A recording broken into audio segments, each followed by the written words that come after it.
Bonjour et bienvenue, rebonjour pour ceux qui n'ont pas quitté la salle pour cette avant-dernière conférence de la première journée du Paris Saclay Summit. Voilà, des conférences très intéressantes qui se poursuivent. Alors, on va voyager dans nos terroirs bien français et ces bactéries lactiques, ces Penicillium roqueforti, ces levures indigènes et ou sauvages. Voilà, bon, si je vous dis ça, forcément, ça vous met un peu moins l'eau à la bouche qu'un trompe-l'œil de Cédric Grolet. Mais malgré tout, la diversité bactérienne, microbienne française est un réel patrimoine à l'image de sa gastronomie, je crois qu'on peut le dire, fut-elle invisible. Elle varie selon les régions et si on prend nos 3 ingrédients cruciaux en France, pain, vin et fromage, vous allez voir qu'elle révèle bien des secrets et permet d'innover. Alors, est-ce que l'industrialisation et l'usage excessif de traitements chimiques menacent cette richesse microbienne ? J'imagine que oui, un peu. Notre invité va en débattre avec nous et compte bien nous expliquer tout ça. On est ravis d'accueillir Françoise Irlinger, microbiologiste, ingénieure de recherche à l'INRAE, et Héloïse Ponce, journaliste au Point, qui va l'interviewer. Bienvenue à toutes les deux. Merci. Merci Françoise d'être avec nous. Peut-être pour commencer, est-ce que vous pouvez nous présenter votre parcours en quelques mots et nous dire ce qui vous a conduit justement à vous passionner pour l'écologie microbienne des fromages ? Bonjour à toutes et à tous déjà. Moi, je suis ingénieure de formation, ingénieure en génie biologique. Et déjà, dans ce cadre-là, j'ai appris beaucoup de procédés de transformation. Et un procédé en particulier m'a beaucoup intéressée, c'est la fermentation. Ensuite, ma poursuite d'études en doctorat et puis surtout mon arrivée à INRAE m'ont permis de découvrir le monde microbien des fromages, que je n'ai pas quitté depuis. Donc ça va faire une petite trentaine d'années que je travaille sur cette communauté. Mais à l'époque, il y a une trentaine d'années, cette communauté microbienne, elle n'était pas du tout connue, à part pour les bactéries lactiques et puis certaines espèces de cette communauté microbienne qu'on utilisait en tant que ferment, donc ferment lactique et ferment d'affinage. Et moi, mon travail a été vraiment d'ouvrir cette boîte noire et de décrire un petit peu les espèces microbiennes qui étaient présentes, surtout en surface des fromages. Donc, au départ, c'était plutôt une approche pasteurienne, c'est-à-dire qu'on isolait les souches de quelques fromages. Donc c'était des connaissances très parcellaires. On faisait vraiment, donc on développait des outils pour assigner une espèce à ces souches de façon individuelle et on regardait un peu leur rôle fonctionnel pour savoir qu'est-ce qu'elles faisaient dans ces fromages. Donc ça, c'était il y a une trentaine d'années. Maintenant, avec l'avènement des techniques moléculaires autour de l'ADN, des techniques de séquençage au débit, et maintenant on est capable, sur une communauté microbienne, d'étudier globalement cette communauté microbienne et de réellement faire de l'écologie microbienne dans son ensemble. Et alors justement, est-ce que vous pouvez nous expliquer ce qu'est l'écologie microbienne des fromages et pourquoi ces écosystèmes sont si intéressants à étudier ? L'écologie microbienne, c'est en fait une étude qui va nous permettre d'étudier la diversité microbienne, c'est-à-dire les composants de cette communauté microbienne en termes d'espèces, qui est présent dans cette communauté, et surtout leur abondance.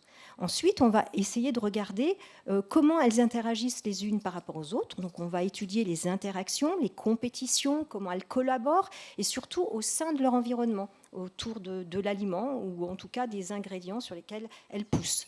Voilà. Donc ça, c'est l'écologie microbienne.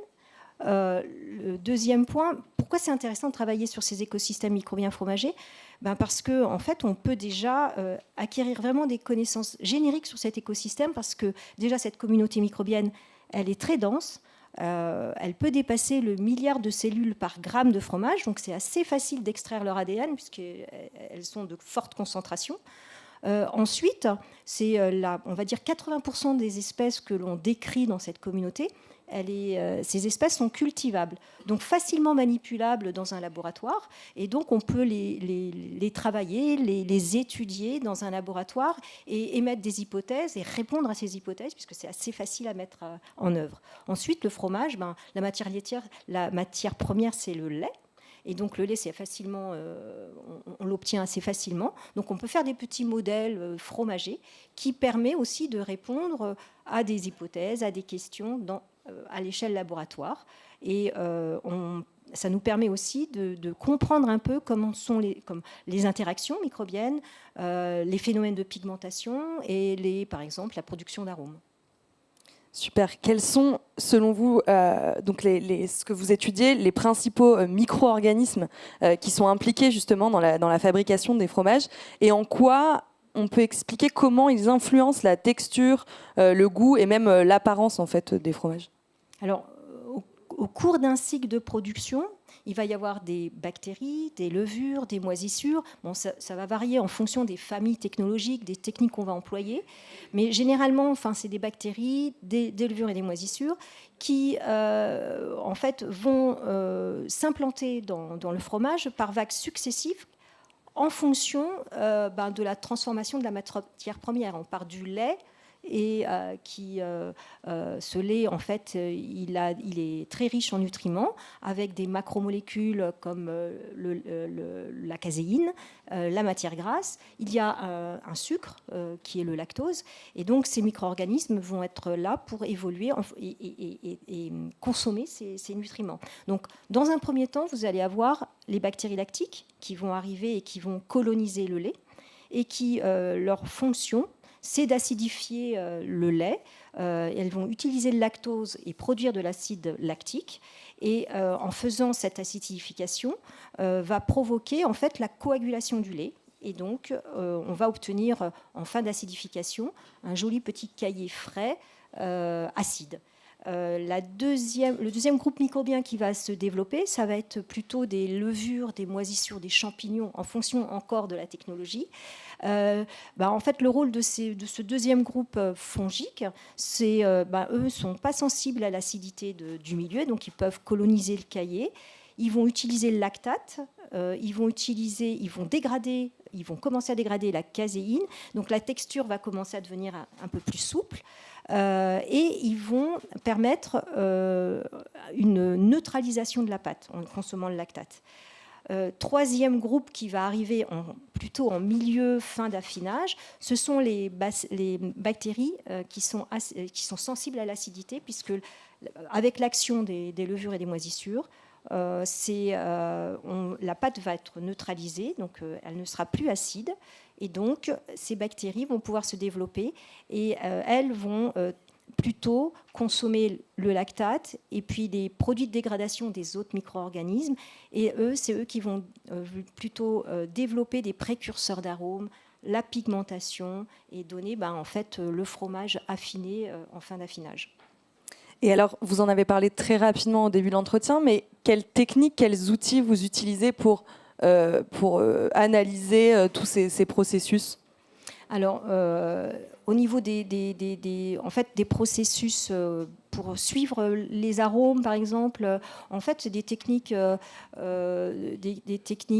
chromatographiques qui permet de décomposer la molécule et identifier les molécules. On a des bases de données et en fonction donc des spectres qu'on obtient, on peut l'identifier à des molécules qui sont dans ces bases de données. Super. Vous me disiez, en préparant l'échange, qu'un fromage de qualité se caractérise par une complexité d'arômes et de goûts en lien avec une diversité microbienne élevée. Justement, pouvez-vous nous expliquer ce lien? Est-ce que vous avez des exemples?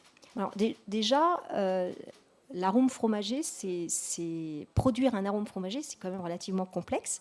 Je ne suis pas sûre qu'on soit capable de vraiment décrire l'arôme fromager. L'arôme fromager, c'est une combinaison de composés aromatiques.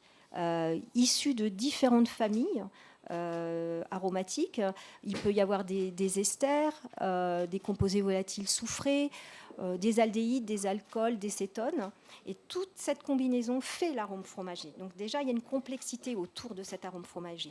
Et ces composés aromatiques, ces différents composés aromatiques, elles proviennent d'activités enzymatiques issues d'une multitude de micro-organismes qui s'implantent dans le fromage et qui proviennent de différentes voies métaboliques qui dépendent de la dégradation de la caséine, qui dépendent de la dégradation de la matière grasse et aussi du lactose.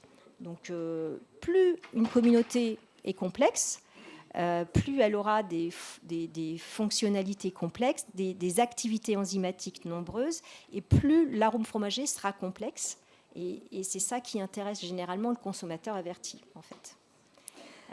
Alors, on parle souvent de terroir pour le vin, mais rarement pour le fromage. En quoi la géographie et les pratiques locales d'élevage, par exemple, les méthodes de fabrication, influencent la diversité microbienne des fromages à l'échelle à laquelle vous la regardez? J'ai pas compris la question, alors répétez. Est-ce que sur les pratiques locales d'élevage, la géographie oui, des d'accord. Voilà. En fait, c'est une hypothèse qu'on a obtenue, qu'on voulait développer justement sur le projet Métapédéo Cheese. C'est dans le cadre des fromages d'appellation d'origine protégée. Ce sont des fromages généralement qui sont fabriqués dans une aire géographique bien définie, selon un cahier des charges bien aussi strict, avec des pratiques traditionnelles très, très définies également. On peut émettre l'hypothèse que en fait, les facteurs écologiques locaux, comme par exemple le sol, le climat, l'altitude, mais aussi les activités humaines, telles que les pratiques, les pratiques d'alimentation pour le bétail, vont impacter les caractéristiques biochimiques et microbiologiques des matières premières telles que l'alimentation du bétail et le lait. Et forcément, donc, si ça a un impact sur le lait cru, il y aura un impact sur les communautés microbiennes fromagères et sur la qualité gustative des fromages. Alors justement, je voulais revenir sur le projet Métapédéo Cheese. Je crois que vous avez analysé, vous me disiez, 2800 échantillons de lait et issus de 44 fromages AOP, si je ne me trompe pas. Est-ce que vous pouvez nous présenter un petit peu les grands objectifs de ce projet et peut-être les découvertes que vous avez faites à travers cette étude ? Donc, ce projet, il a été déjà construit vraiment en collaboration étroite avec les filières, toutes les filières AOP de France. Et notre objectif dans ce projet, c'était vraiment de faire la cartographie de la diversité microbienne des 44 fromages et laits AOP de France et d'établir un petit peu quelles sont les pratiques qui favorisaient la diversité microbienne dans ces fromages. Deuxième objectif, c'était d'accompagner les filières à s'approprier toutes les nouvelles technologies de séquençage au débit, les méthodes omiques, pour qu'ils puissent aussi, de façon autonome, répondre aussi à leurs questions écologiques propres. Donc, deuxième question, c'était... les principaux enseignements et les principales découvertes peut-être de ce projet. Les principaux... déjà, on a été très étonnés de la richesse qu'on a obtenue au niveau des fromages, puisqu'on a identifié plus de 800 espèces bactériennes et 300 espèces fongiques. Et ces espèces, en fait, plus de la majorité de ces espèces en fait, ne sont pas connues pour être ensemencées de façon dirigée. Donc elles ne sont pas ensemencées, ne sont pas des ferments. Donc elles viennent de l'environnement. Généralement, une partie, on a pu démontrer qu'elle venait du lait cru, mais que donc il y a bien l'impact de l'environnement sur les qualités de ces AOP.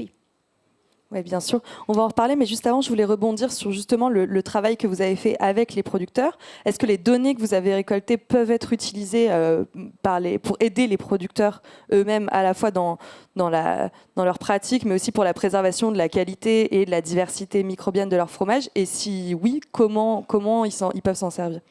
On a travaillé sur cette cartographie des espèces. En fait, on a pu faire des corrélations sur ces espèces en lien avec les pratiques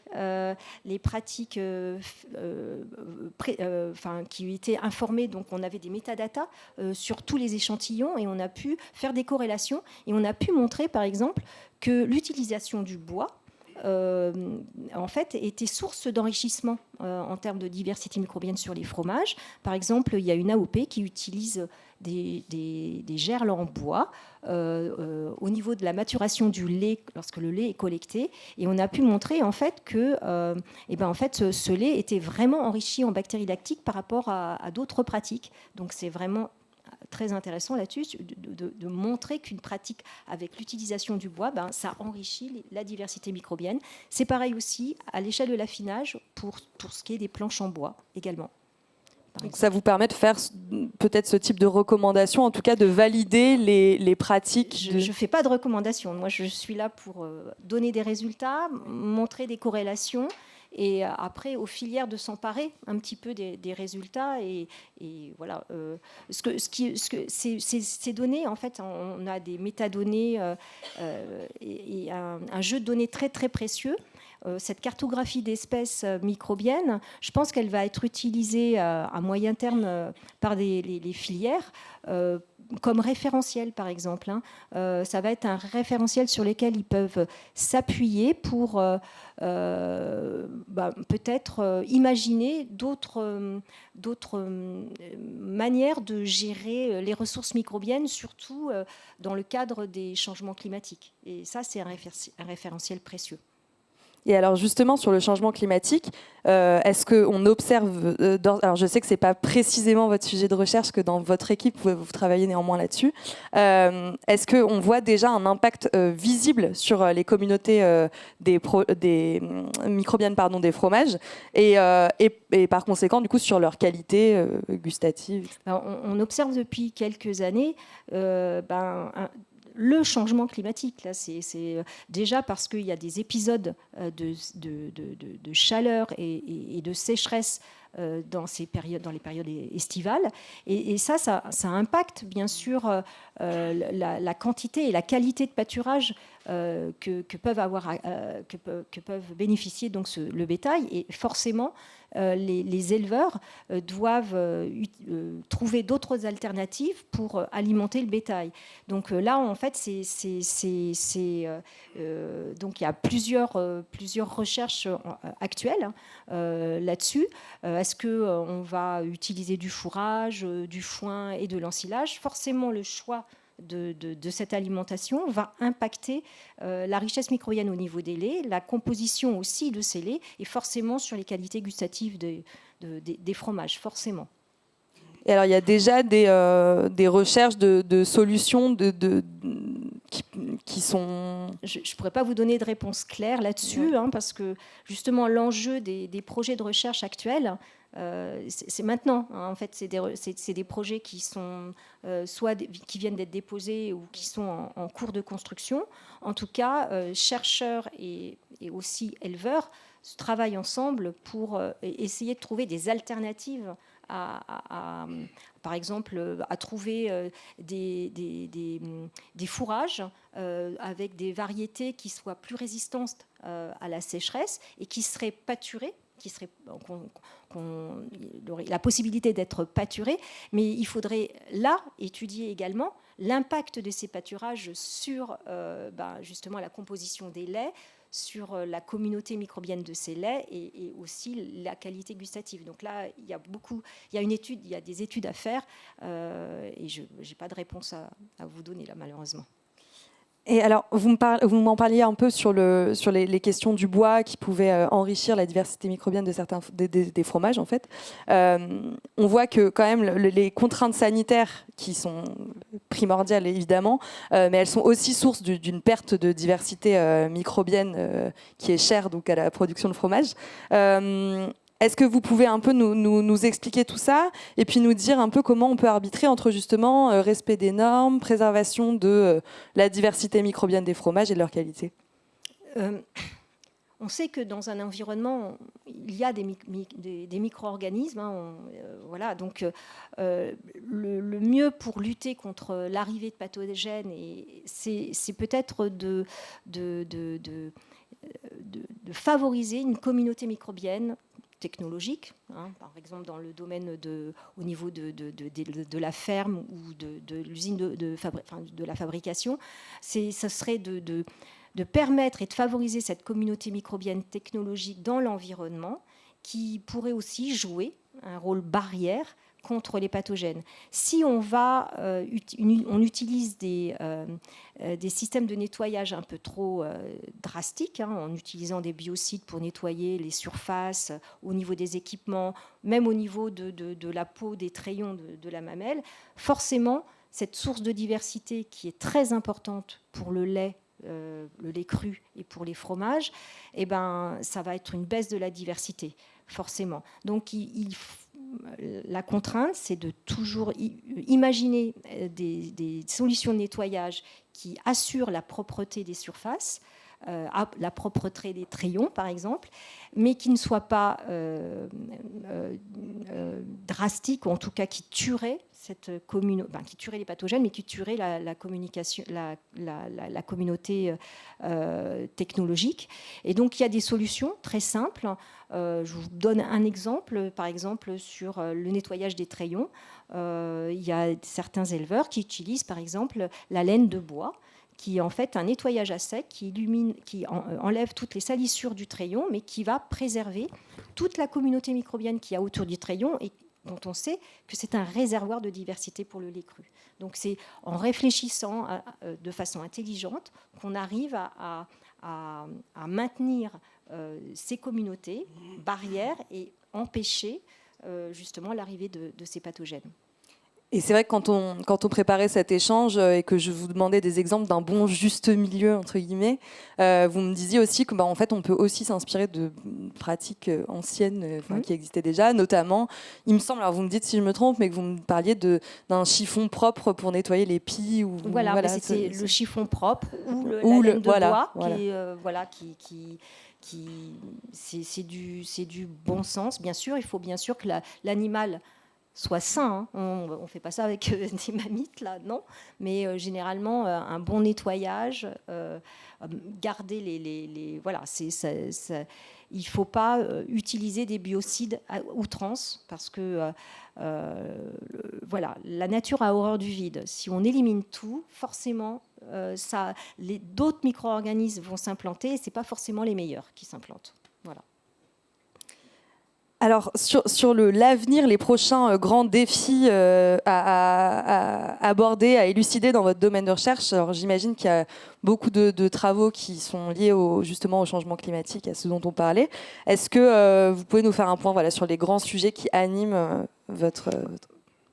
Suite aux résultats qu'on a obtenus, par exemple, sur le projet Metapedo Cheese, où on voit en fait qu'on a quand même une diversité microbienne assez incroyable et sur des espèces d'origine environnementale, moi j'aurais bien envie de vous dire, ça serait bien qu'on s'intéresse aux flux microbiens de la prairie jusqu'au fromage pour regarder quels sont ces réservoirs de diversité et surtout comment on fait pour les maintenir.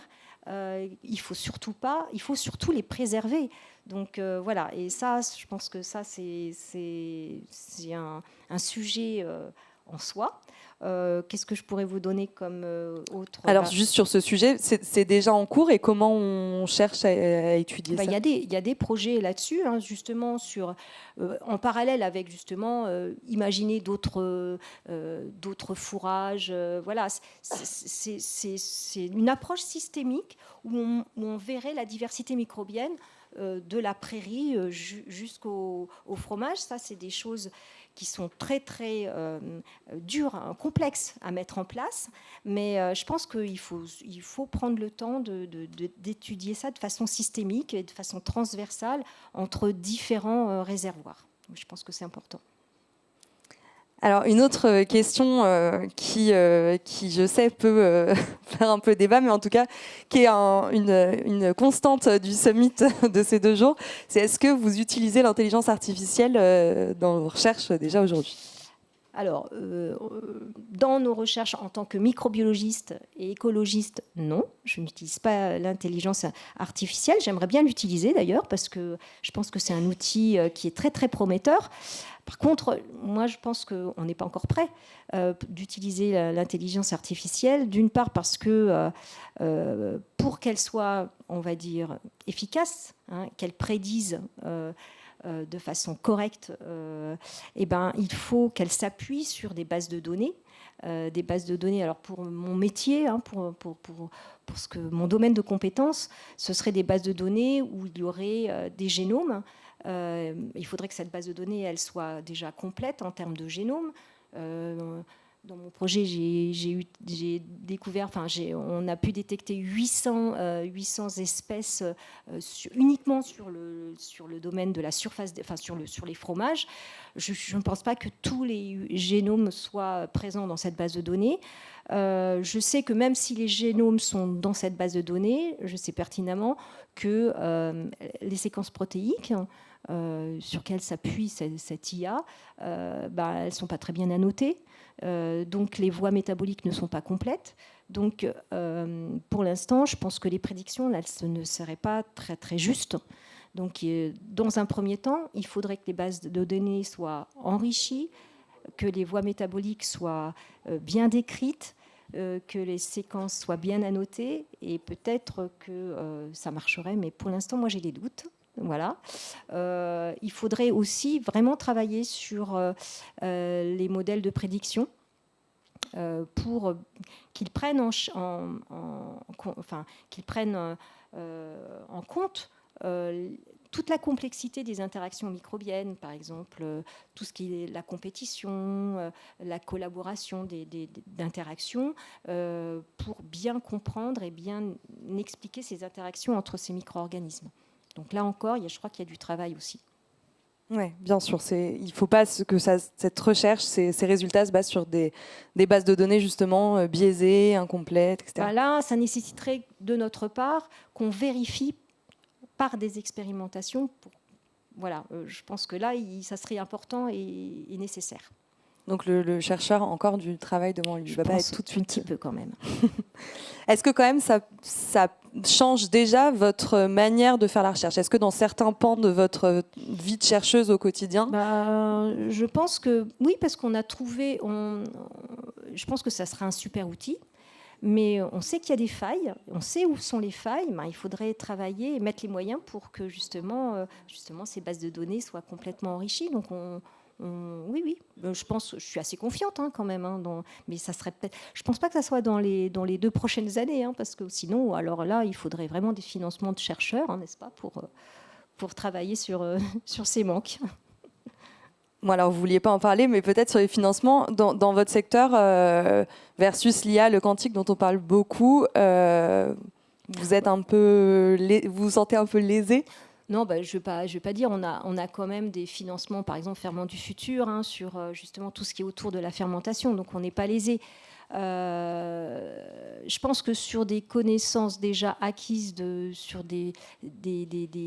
par exemple le domaine des fromages, on s'essouffle un peu, en termes. Enfin, on trouve pas de source de financement, en tout cas. Donc voilà. Mais je pense que on peut innover aussi sur des demandes ou sur des constructions de projets également. Par exemple, faire des approches systémiques. Ça, c'est du développement aussi de méthodes et de techniques. Ça peut intéresser également. Donc, on trouvera des moyens. Super. Alors, je voulais parler dans un autre type de technologie émergente, les biotechnologies dont on parle beaucoup et qui se développent beaucoup aussi dans vos secteurs. On voit notamment des acteurs qui proposent de faire du fromage sans protéines de vache, ce genre de produits. Et qu'est-ce que vous en pensez? Voilà. Vous faire réagir. Moi, en tant que microbiologiste qui fait de l'écologie microbienne, j'ai peu d'intérêt à travailler sur un lait qui est issu de la fermentation de précision. C'est ça en fait. C'est un lait qui va être parce que les seuls micro-organismes sur lesquels on va travailler, c'est les OGM qui vont produire les ingrédients qui vont être des constituants de ce lait sans origine animale. Oui. Donc, ce lait, il est dépourvu de micro-organismes. il est donc il est indemne de micro-organismes. Pour moi, il est un petit peu mort. Donc, et pour en faire un fromage, on va être obligé d'ensemencer avec des ferments. Donc lactique et d'affinage. Donc j'imagine bien que, je ne sais pas, au niveau gustatif, si ils vont rentrer en compétition avec les autres fromages d'origine animale, je n'en sais rien, je n'en ai pas dégusté.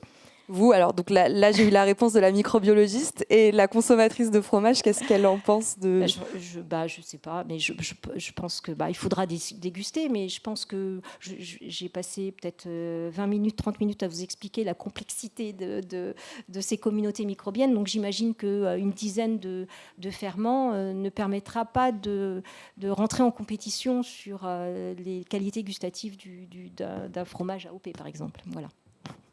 Bon, on va rester sur nos planches de bois et nos bouts fromages.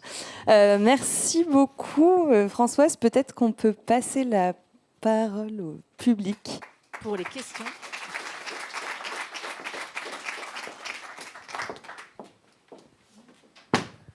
Oui, bonjour. J'ai une question sur la diversité des fromages. J'ai l'impression qu'en France, on dit qu'il y a 365 fromages. Mais quand je vais dans les autres pays d'Europe, je n'ai pas l'impression de retrouver cette richesse, cette diversité. Est-ce qu'elle est avérée, puisque vous êtes la spécialiste, et pourquoi? Alors, je ne suis pas sûre qu'il y ait 300 variétés de fromage. Je ne les ai pas comptées.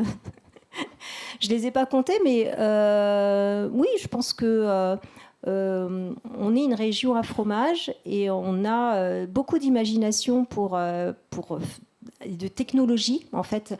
Moi, ce que j'ai démontré sur le projet MetaPDO Cheese, c'est que vous avez 44 fromages différents. Et sur ces 44 fromages différents, on a pu montrer que la diversité microbienne était différente selon les AOP. Donc, je pense que oui, c'est la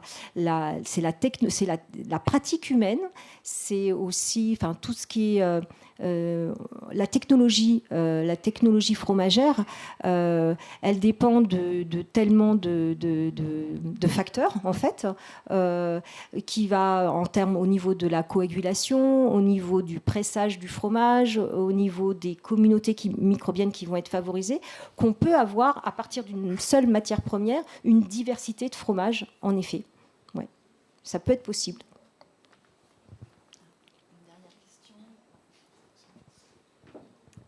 Bonjour. Je voulais savoir si on pouvait manger les croûtes des fromages, surtout quand c'était un peu moisi. Donc ça me paraît être la continuité de ce que vous nous avez décrit.